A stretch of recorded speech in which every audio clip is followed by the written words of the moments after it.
Sri Gurubhyo Namaha. We welcome to our online teaching academy, Ekalaiva.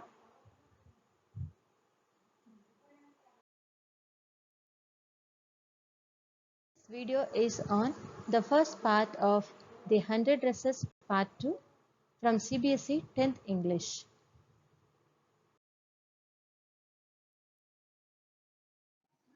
So in the previous class, in the 100 Dresses Part 1, we saw that Wanda Petransky had drawn 100 exquisite drawings, and the same thing were displayed in her class room 13, and the children were asked to go around and look into the drawings.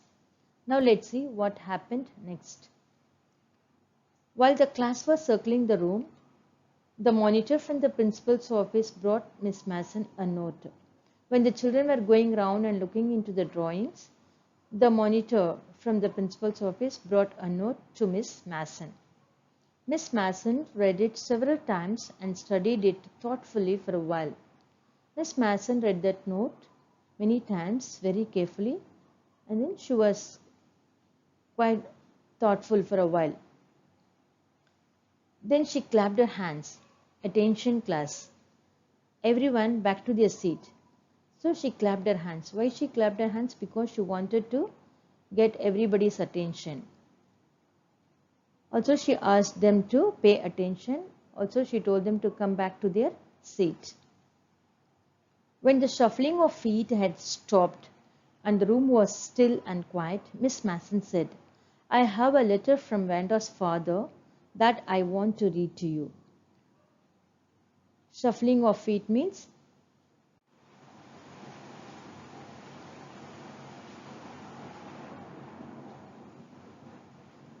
walking draggingly.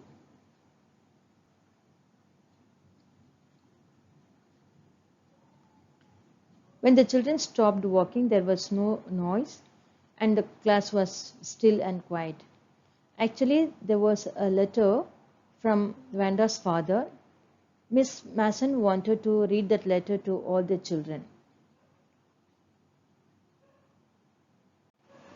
Miss Mason stood there a moment and the silence in the room grew tense and expectant. So Miss Mason stood there for a while and there was absolute silence in the class, and all the children were eagerly waiting what Miss Mason was going to tell. Expectant means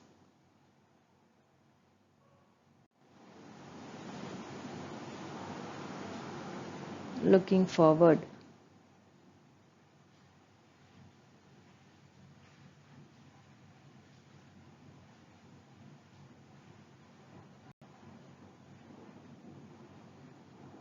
The teacher adjusted her glasses slowly and deliberately. So Miss Mason adjusted her glass very slowly and purposely.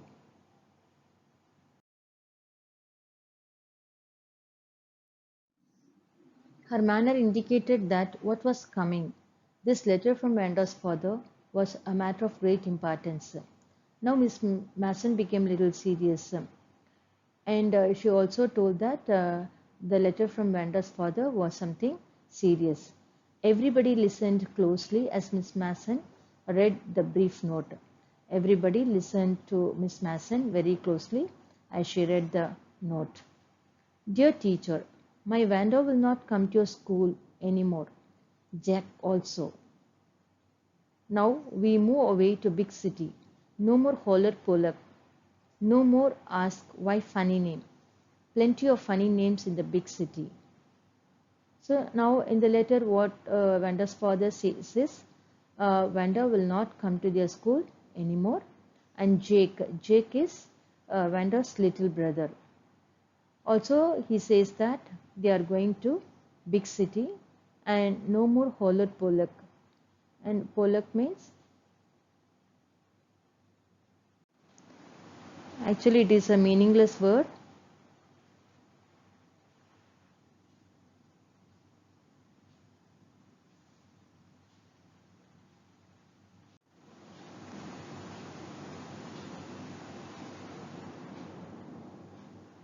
Suggesting anger.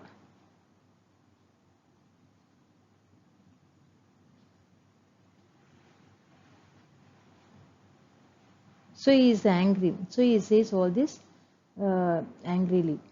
So no more holler polar, no more ask why funny name. So nobody is going to ask her why she has the funny name. So plenty of funny names in the big city. Also he says that there are many people with big names in the city. Yours truly, Jane Petronsky. This is how he ends the letter.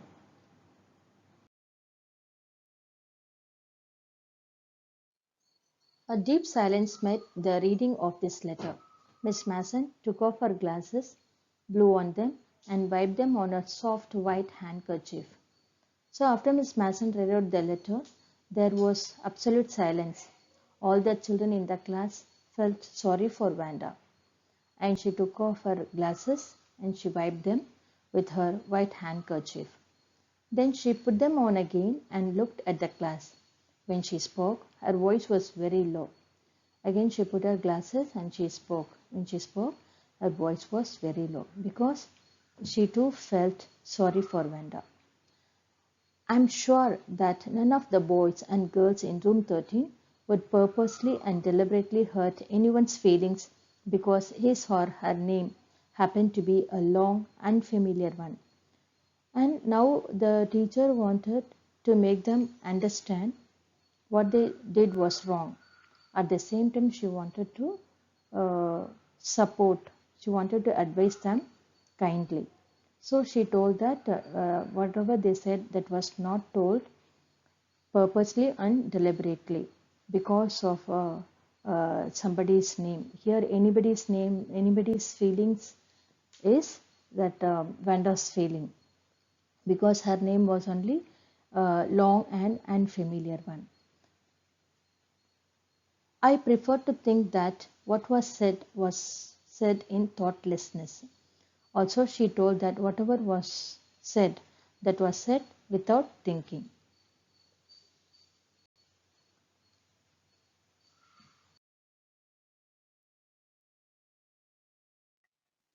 I know that all of you feel the way I do, that this is a very unfortunate thing to have happened, unfortunate and sad both. So, after reading the letter from Vanda's father, Miss Mason felt sad for Vanda because she understood that Vanda was teased by some of the students in class 16 and that made her to leave the school. Also, she was sure that others also felt the same. And she said that it was unfortunate and sad. And I want you all to think about it. She told them all to think about what had happened to Vanda. The first period was a study period. Maddie tried to prepare her lessons, but she could not put her mind on her work. So the first period was the study period. Maddie was preparing her lessons, but she could not concentrate in her work because her mind was disturbed. She had a very sick feeling in the bottom of her stomach. So she had the guilty feeling because she knew that what had happened to Wanda. True, she had not enjoyed listening to Peggy ask Wanda how many dresses she had in her closet, but she had said nothing. So we know that Peggy used to ask Wanda how many dresses she had in her closet, and Maddie was also with her.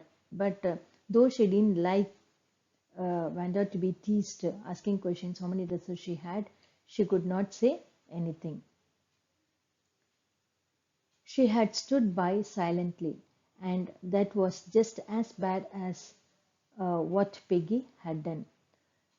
So she could not say anything. She could not stop Peggy asking her such questions, but she stood silently. So that was equal to what Peggy had done.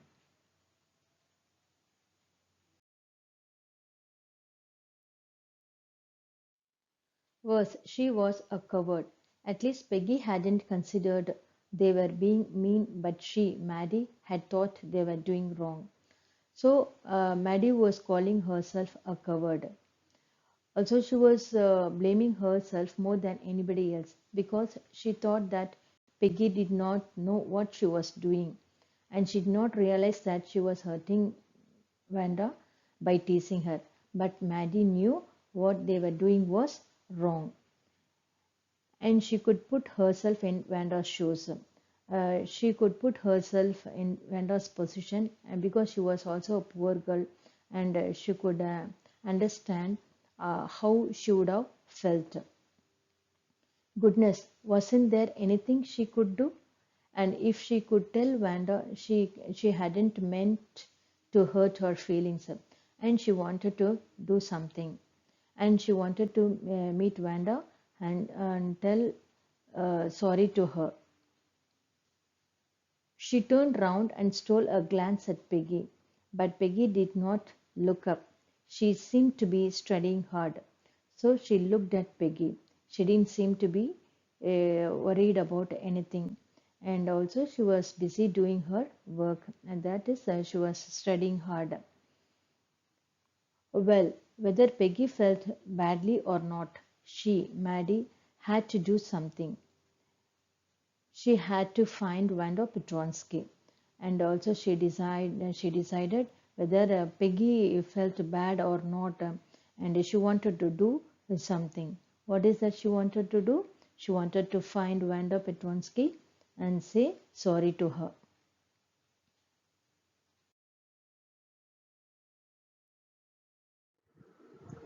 Maybe she had not yet moved away. Maybe Peggy would climb the heights with her and they would tell Wanda she had won the contest, that they thought she was smart and the 100 dresses were beautiful. And Wanda's father's letter had told that they were going to move away to a big city. Now Maddie had that hope that she had not yet moved away, and she thought that Peggy and she would climb the Boggins Heights, and they would meet Wanda and they would tell her that she had won the contest and she was smart, and the 100 dresses that she had drawn were very beautiful, and they wanted to convey this message to her. When school was dismissed in the afternoon, Peggy said with pretended casualness, "Hey, let's go and see if that kid has left town or not." So after the school was dismissed, Peggy told Maddie that they should go and see if Wanda had left the town or not. So Peggy had had the same idea. Maddie glowed. Peggy was really all right. So after knowing Peggy also had the same idea, and Maddie felt very happy. And the two girls hurried out of the building, up the street toward Bogin Heights, the part of the town that wore such a forbidding air on this kind of a November afternoon, drizzly, damp and dismal. So after that, these two girls hurried out of the building and they started walking towards Bogin Heights. That was the part where forbidding hair. So forbidding means not allowing.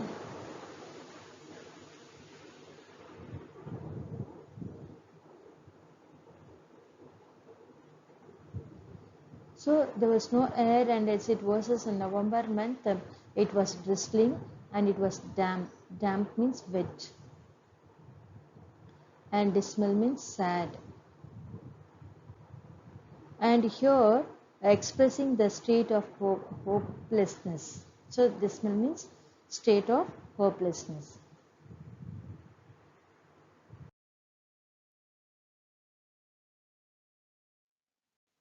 Well, at least, said Peggy gruffly, I never did call her a foreigner or make fun of her name. So Peggy said gruffly. Gruffly means here rough voice.